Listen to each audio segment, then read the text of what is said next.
My dear friends, this is the 25th anniversary of this service. I'm going to talk more about that later because there's a connection with Providence Baptist that's very key there.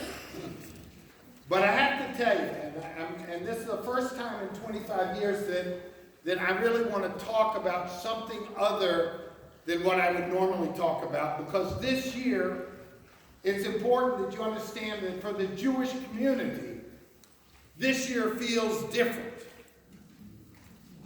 In 2013, the Anti-Defamation League reported the lowest levels of anti-Semitism since it started tracking it in 1979. But by 2018, the trend had totally reversed. There were, in 2018, 1,879 anti-Semitic incidents, the third highest total ever recorded by the ADL. These incidents included the killing of by a white nationalist of 11 worshipers at the Tree of Life Synagogue in Pittsburgh, the deadliest anti-Semitic attack in U.S. history. Not even a year later, on April 27, 2019, a woman was killed and 3 others injured at a Chabad synagogue in Poway, California. On November 20th this past year, a 30-year-old Monsey man was stabbed on his way to morning services. On December 3rd, in Glen Grove, New York, the Holocaust Memorial and Tolerance Center in Nassau County was vandalized with graffiti, including swastikas. On December 10th, just a month ago, 3 people were killed in a grocery store in Jersey City. A police officer was also killed. On December 14th, the Nessa Synagogue in Beverly Hills was ransacked. Prayer books were shredded, and prayer shawls and yarmulkes were thrown on the ground. On December 24th, the day before Christmas in St. Albans, Vermont, signs were plastered all over the poles, the light poles of the downtown area, saying it's okay to be anti-Semitic. On December 28th, a man walked into the home of a rabbi in Monsey, where a Hanukkah celebration was taking place, and began stabbing people, injuring 5. One to this day has not recovered. My dear friends, these events are becoming more prevalent and call for more than the usual expression of sadness and the repetition of the aphorism, never again. Because tonight, with the legacy of Martin Luther King, we need to know and we need to understand that rhetorical responses to such hatred are insufficient. We remember that any attack on any one group is an attack on us all. And above all else, we must be prepared to answer when our children and our future generations ask us the question, what did you do in 2020 to stop such atrocious and venomous acts? So let me just talk as a Jew to my Jewish community for a second. As Jews, we will not allow anti-Semites to determine our identity. We will not be motivated by the oys of Jewish life, but rather by the joy of Jewish life. As Jews, we will affirm our identity with pride, no matter the hatred and violence that is out there. No one, absolutely no one, will be able to take that pride and dedication away from us. No anti-Semite can do it. We will protect ourselves, but we will not be defined by those who wish to harm us. I am proud of who I am. I am proud of being a Jew. I am dedicated to God, and no one, absolutely no one, can take away that pride and dedication. As Jews, we will continue to affirm the values of our traditions. Traditions such as this one, the Shabbat, the Sabbath, values such as justice. Let us remember that the Torah, the Pentateuch, Deuteronomy doesn't merely say find justice or observe justice or do justice. It says pursue justice, and it says it twice. Tzedek, tirdov, justice shall you pursue. As Jews, we will affirm our unbreakable connection to the state of Israel, even when we disagree with its policies, not because it's beleaguered, because it often is, but because, quite simply, it represents the Jewish people's return to agency and power over our own fate. Tonight, we are so grateful to the leaders of the African American community who spoke out on the tragedy after the tragedy of Muncie. Senator Cory Booker wrote, quote, "The increasing frequency of anti-Semitic attacks is horrifying. We must all join to stop them in their tracks and root out the hatred and ignorance at their core. My heart is with the victims of Muncie, their families, and the entire Jewish community." Senator Kamala Harris wrote, "Deeply saddened to hear of the attack in Muncie and keeping those injured in my thoughts. This was not yet another vile act of anti-Semitism, and it has no place in America. We must speak out." Congresswoman Ayanna Pressley from Boston said, "My heart is broken as I read about the domestic terror attack in Muncie, New York last night. We must address head-on the rise in hate crimes and anti-Semitism in America. Our destinies are tied." Congressman Maxine Waters wrote, "I am saddened and pained by the attack on the Jewish community in Muncie, New York on the 7th day of Hanukkah. Recent attacks in New York and New Jersey and escalating extremist violence against places of worship and religious communities across this country must be stopped." And Reverend Al Sharpton tweeted, "The daily attacks on people of the Jewish community is horrific. We must respond as we would want to see a response if we were the targets. Stand." My friends, the lesson of the death camp of Auschwitz, where 1,200,000 Jews were killed, is never again.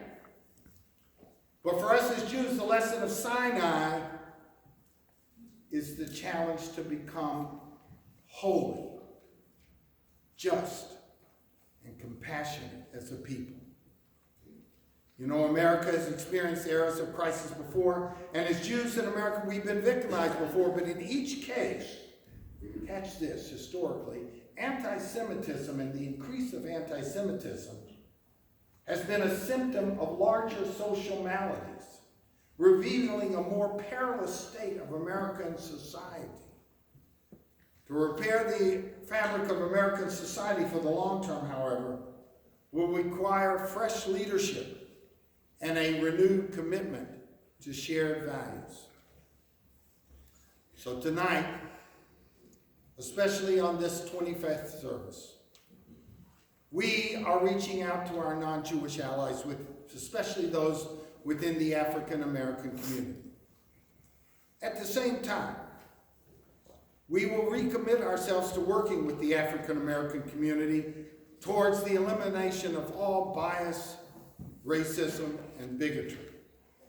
We will stand by your side in the pursuit of voting rights for all. We will stand by your side in the struggle for economic justice.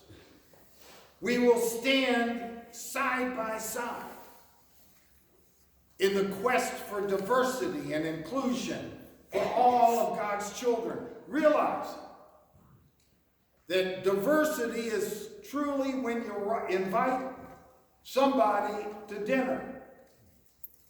But inclusion is when you ask them what they want to eat.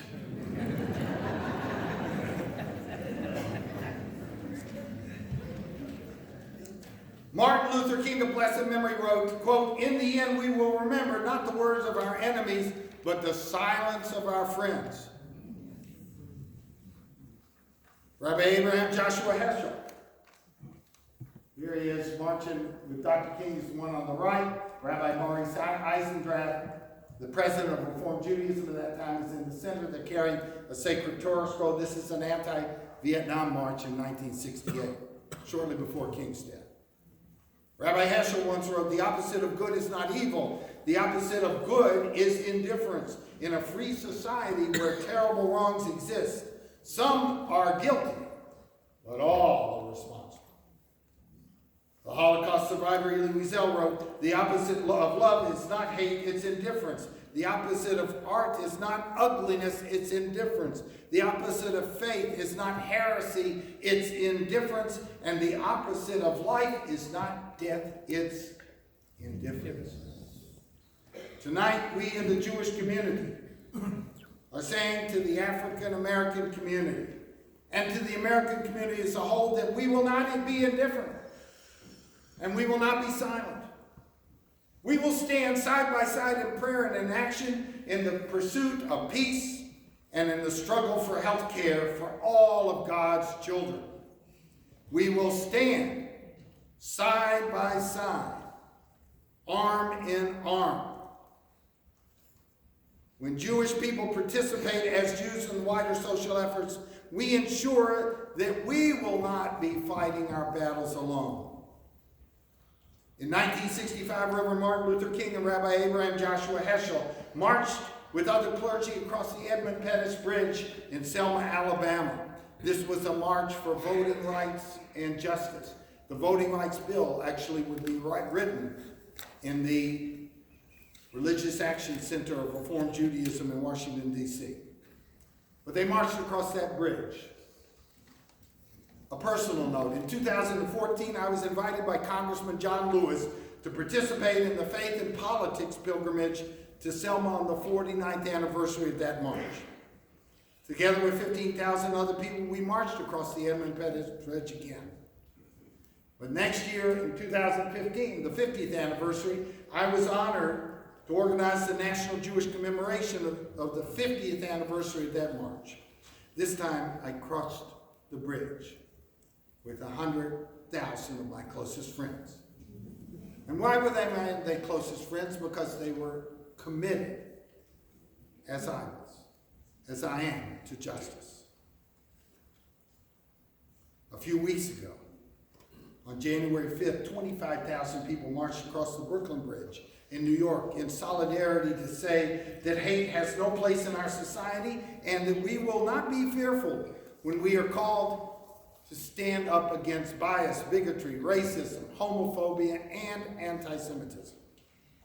And just last Sunday in Greensboro, in a show of Jewish African-American solidarity, for the first time, the meeting of the Greensboro NAACP took place at our historic Green Street Sanctuary. At Sunday's meeting, T. Anthony Spearman mentioned the significant role that Jews had played in the founding of the NAACP. Side by side, arm in arm, we will stand for justice. We will stand united for compassion and peace. So 25 years ago, in January of 1996, my dear friend, who I really miss, Reverend Howard Chubbs, the senior pastor of Providence Baptist Church, was the very first and honored speaker and guest at our first Martin Luther King service. Reverend Chubbs was a great friend of Temple Emmanuel, a personal friend to myself and especially to my colleague, Rabbi Eli Haviv. He was a great friend of the Greensboro Jewish community and the state of Israel, and we miss him. But tonight we are honored that Howard's successor as senior pastor, Reverend Darrell Aaron, will be our speaker.